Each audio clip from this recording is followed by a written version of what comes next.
సంవత్సరాల తరబడి government job కోసం వేచి చూస్తున్నారా? కేవలం 8 నెలల్లో మీ కల నెరవేర్చుకోండి. వెంటనే కింది నంబర్స్‌కి కాల్ చేయండి.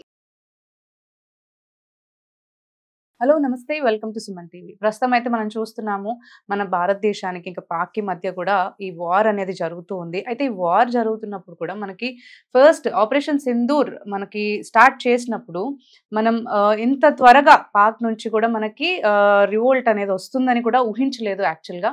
సో వాళ్ళు వితిన్ 1 డే టైంలోనే మనకి ఆ రివల్యూషన్ అనేది చూపించారు. అయితే దీనిపైన ఇంకా మరిన్ని వివరాలు మనకు తెలియజేయడానికి ఈరోజు మనతో పాటు ఎక్స్ ఆర్మీ సోల్జర్ మనకి మధు గారు ఉన్నారు. వీరితో ఈ విషయాలన్నీ కూడా మనం అడిగి తెలుసుకుందాం.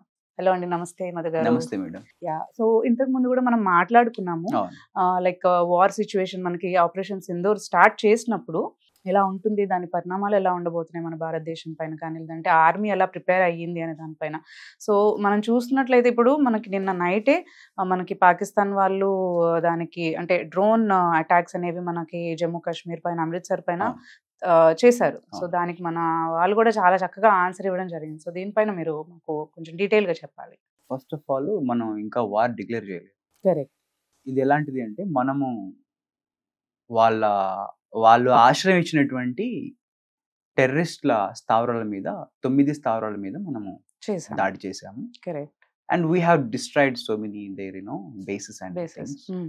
ఒక 100 మంది చనిపోయినట్టుగా మనం క్లెయిమ్ చేసుకున్నాం. కరెక్ట్.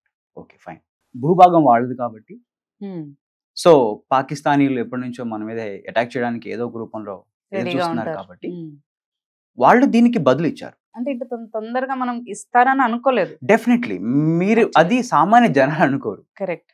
కానీ ఫోర్స్ లో ఉన్నటువంటి మేము ఇన్ ద సెన్స్ మన ఆర్మీ, మన ఎయిర్ ఫోర్స్, మన డిఫెన్స్ హోల్ డిఫెన్స్ మెకానిజం తెలుసు. ఓకే, ఎందుకు నేను నిన్న చెప్పినట్టుగా ప్లాన్ ఏ ప్లాన్ బి, అక్కడి నుండి రిటాలియేషన్ వస్తే మనం ఏం చేయాలి, ఇవన్నీ మీరు అన్నారే ఒక మాట 14 days ఎందుకు పడుతుంది సార్?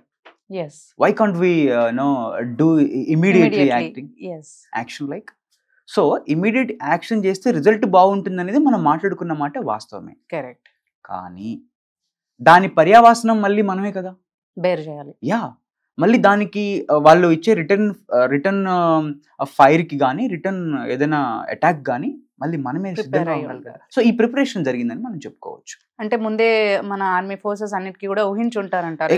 రిటాలియేషన్ వస్తుంది and we have to be ready అని చెప్పి. ఖచ్చితంగా. తర్వాత ఏం జరిగింది, వాళ్ళు మన మీద ఆర్టిలరీ అటాక్ చేశారు. ఓకే, నేను మీకు చెప్పినట్టు ఆర్టీ అనేది ఒక ఫోర్స్ ఉంటుంది, రేంజ్ కూడా మీకు మొన్న వీడియోలో చెప్పడం జరిగింది. సో ఆర్టీ అటాక్ చేశారు, కొన్ని డ్రోన్లు పంపించారు. ఆర్టిలరీ అటాక్ కి మన సామాన్య జనం కూడా ఒక 16 మంది చనిపోవడం జరిగింది. జేఎండ్కే పుంచ్ రజౌరి సెక్టార్లలో జరిగింది. తర్వాత మళ్ళీ అక్కడ అలాట్ చేసి వాళ్ళని బంకర్లోకి పంపించేసి మళ్ళీ మన ఆర్టీ వాళ్ళకి రిటాలియేషన్ ఇచ్చింది. ఓకే, సో ఇప్పుడు ground fight is going on. Air strike చేశాము. ఎయిర్ స్ట్రైక్ కోసమని వాళ్ళు ఏం చేశారు, కొన్ని జెట్స్ ద్వారా మిజైల్స్ వేయడం, తర్వాత డ్రోన్స్ ద్వారా మన మీద ఫైర్ చేయడం జరిగింది. అప్పుడు మనం ఏం చేసాము, S-400 సుదర్శన్ చక్ర అంటే ఒక మెకానిజం మన రష్యా నుంచి ఇంపోర్ట్ తెచ్చుకున్నాం దాన్ని. అదేంటి అంటే మీకు ఎయిర్ డిఫెన్స్ మెకానిజం అని చెప్పొచ్చు. ఇది సాధారణ భాషలో చెప్పాలి అంటే మనము భూతలంలో ఉండి ఆకాశం నుంచి మనకు వచ్చేటువంటి థ్రెట్ ని పసిగట్టి నావిగేట్ చేసి ఆకాశంలోనే పేల్చివేయడం ఎయిర్ డిఫెన్స్ మెకానిజం యొక్క ముఖ్య ఉద్దేశం. ఓకే ఓకే, దాన్ని ఎక్కడ వస్తుంది, దాన్ని ఎగ్జాక్ట్ రేంజెస్ మనం చూసుకుని అక్కడే దాన్ని డిస్ట్రాయ్ చేయడం. మనకున్నటువంటి సిగ్నల్ వ్యవస్థ, రాడార్ వ్యవస్థ ఏదైతే ఉంటుందో ఆ రాడార్ వ్యవస్థ ఎప్పుడు 24/7 పనిచేస్తూనే ఉంటుంది. ఆ రాడార్ వ్యవస్థ పసిగడుతుంది. ఓకే, ఇదంతా కూడా దీన్ని మనం ఎలా చెప్పాలి అంటే it's a technical aspect thing that common people may not understand this. ఇది ఎలాంటిది అంటే అండి, మీరు అంటారు సార్ గాలి నుంచి ఒక్కసారి 20 ఫ్లైట్లు వస్తే మనకి ఎట్లా తెలుస్తుంది అంటారు. అవును, ఆ 20 జెట్ ఫ్లైట్లు వచ్చి మళ్ళీ బాంబులు, కొన్ని నావిగేటెడ్ క్షిపణులు ఉంటాయి వాళ్ళ దగ్గర, లైక్ అవి వాళ్ళు వదిలే అవకాశం ఉంటుంది. మొన్న మనం ఫైర్ చేసిన విధానం అదే అనమాట. ఓకే, సో వీటన్నిటిని పసిగట్టడం ఎలా, ఒకవేళ పసిగట్టారు, పసిగడితే మరి మన దగ్గర అంత మెకానిజం ఉందా అంటే ఖచ్చితంగా ఉంది. సో అంటే ఇప్పుడు మీరు అంటున్నారు ఎక్కడి నుంచి రిసోర్సెస్ మనం ఫస్టే ప్రిపేర్ చేసి పెట్టుకుంటాము అని చెప్పి. అంటే ఈ రిసోర్సెస్ అన్నీ కూడా అంటే ఈ ఆర్మ్స్ ఇవన్నీ కూడా మనం ఫస్టే అరేంజ్ చేసి పెట్టుకుంటామా? ఆల్రెడీ మన దగ్గర ఉంటాయంటారా? లేదంటే అప్పటికప్పుడు ఏమైనా తెప్పించుకోవడం ఇలాంటివి జరుగుతాయంటారా? వాజ్పేయి గారి టైంలో మనం 99 కార్గిల్ వార్ చేశాం. ఓకే. కొంచెం మనం దేశంలో జరుగుతున్నటువంటి కొన్ని పరిణామాలు మనం తెలుసుకోగలిగితే 99 నుంచి 2025 మధ్యలో ఇన్ ద సెన్స్ 2000 నుంచి 2025 అంటే ఈ 25 ఏళ్ల కాలంలో మనము టెక్నికల్గా అండ్ ఆయుధ సామాగ్రి సమకూర్పు విషయంలో చాలా ముందడుగేసాం. చాలా ఇన్ ద సెన్స్ పెద్ద పెద్ద దేశాలను ఎదుర్కొనేంత అయితే కాదు, బట్ మన పక్క ఉన్న 2 దేశాలు కొన్నిటిని టార్గెట్ చేసి వాళ్ళని ఫిక్స్ చేయగలిగినటువంటి సామర్థ్యం కలిగిన ఆయుధ సామాగ్రి మన దగ్గర ఇవాళ ఉంది. అంటే మన ఓన్వా లేకపోతే మనం help most of the Indian defence system మనం కొనుగోలు చేసే ఏవైతే మన ఆయుధ సామాగ్రి ఉంటుందో అది మొత్తం కూడా ఎక్కువ శాతము సింహభాగము రష్యా ఉంటే, ఇంకొంత భాగం ఇజ్రాయెల్ ఉంటుంది, కొంత భాగం ఫ్రాన్స్ ఉంటుంది, కొంత భాగం జర్మనీ నుంచి ఉంటుంది. అంటే ఇది ఎలా ఉంటుంది అంటే మన అవసరాన్ని బేస్ చేసుకొని మన శత్రు దేశాలు మనం ఎంత మనం అనుకున్నాం మనకి ఎవరి నుంచి థ్రెట్ ఉంది అని మనం అనుకున్నాం. థ్రెట్ ఎవరి నుంచైనా ఉండొచ్చు, ఒక్కోసారి యుద్ధం ఎలా వస్తుందో మనం చెప్పలేదు. కాబట్టి దానికి సంబంధించి కావలసిన ఒక మెకానిజం అయితే మనం ఏర్పాటు చేసుకున్నాము. అందులో భాగమే S-400 సుదర్శన్ చక్ర. మనం పేరు పెట్టుకున్నాం సుదర్శన్ చక్ర అని. S-400 is from Russia, we have imported from the Russia completely. So దాన్ని మనము ఇటీవల ఈ నిన్న మనం దాన్ని యూజ్ చేయడం జరిగింది. అరౌండ్ ఒక 50 డ్రోన్స్ ని అండ్ ఫ్యూ వార్ జెట్స్ ని కూడా మనం బ్లాస్ట్ చేయడం జరిగింది. సో మనకి నిన్న అటాక్ జరిగినప్పుడు వెంటనే మన ఆర్మీ రియాక్ట్ అవ్వడం జరిగింది. అంటే ఎప్పుడైతే వాళ్ళు అటాక్ స్టార్ట్ చేశారో వెంటనే అది మనము S-400 యూజ్ చేసి ఎయిర్లో అప్పుడే మనం వాటిని డెస్ట్రాయ్ చేయడం జరిగింది. సో ఇవన్నీ ఎలా అంటే ఫస్టే మన ఆర్మీకి ఆల్రెడీ తెలిసి ఉంటుంది అంటారా? అంటే ఇప్పుడు మన పైన అటాక్ జరగబోతుంది అని, ఎందుకంటే మనం వెంటనే రియాక్ట్ అయ్యి దాన్ని డెస్ట్రాయ్ చేయడం జరిగింది కాబట్టి. మనకు ఒక రాడార్ వ్యవస్థ ఉంది. ఓకే. దీన్నంతా కూడా మనం సిగ్నల్ వ్యవస్థ అని చెప్పుకోవచ్చు. ఓకే ఓకే జనరల్ భాషలో.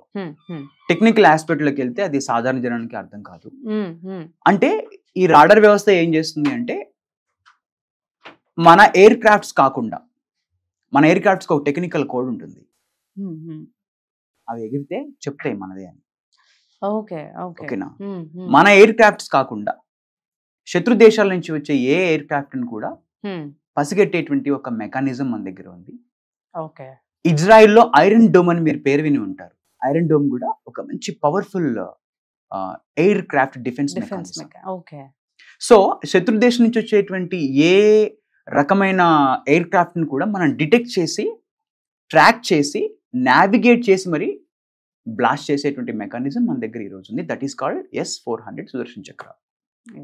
సో దిస్ ఈస్ ఒక advanced technology that we're using for war. So ఈ ఎయిర్ ఫోర్సెస్ ద్వారానే కాకుండా మీరు అన్నట్టు ఎయిర్ ఫోర్సెస్ అంటే డిఫెన్స్ మెకానిజం యూజ్ చేసి మనకి డ్రోన్స్ ఇవన్నీ డెస్ట్రాయ్ చేయడమే కాకుండా మనకి అమృత్సర్ అండ్ దట్టు దాని తర్వాత మనకి కరాచీలో ఉన్న ఒక మెయిన్ 10 పోర్ట్స్ని కూడా వాళ్ళు డెస్ట్రాయ్ చేయడం జరిగింది మన ఇండియన్ ఆర్మీ అనేది. సో ఇది ఏ రకంగా మనకి రిసోర్సెస్ని కానీ లేదంటే దీనివల్ల అంటే దీన్ని టార్గెట్ చేయడం వల్ల మన ఇండియన్ ఆర్మీ ఎయిమ్ ఏంటంటారు అసలు? యాక్చువల్లీ మన అటాక్ ఫోర్ట్ ఏరియాలో ఉన్నటువంటి ఇంపోర్ట్ అండ్ ఎక్స్పోర్ట్ షిప్స్ మీద కాదు.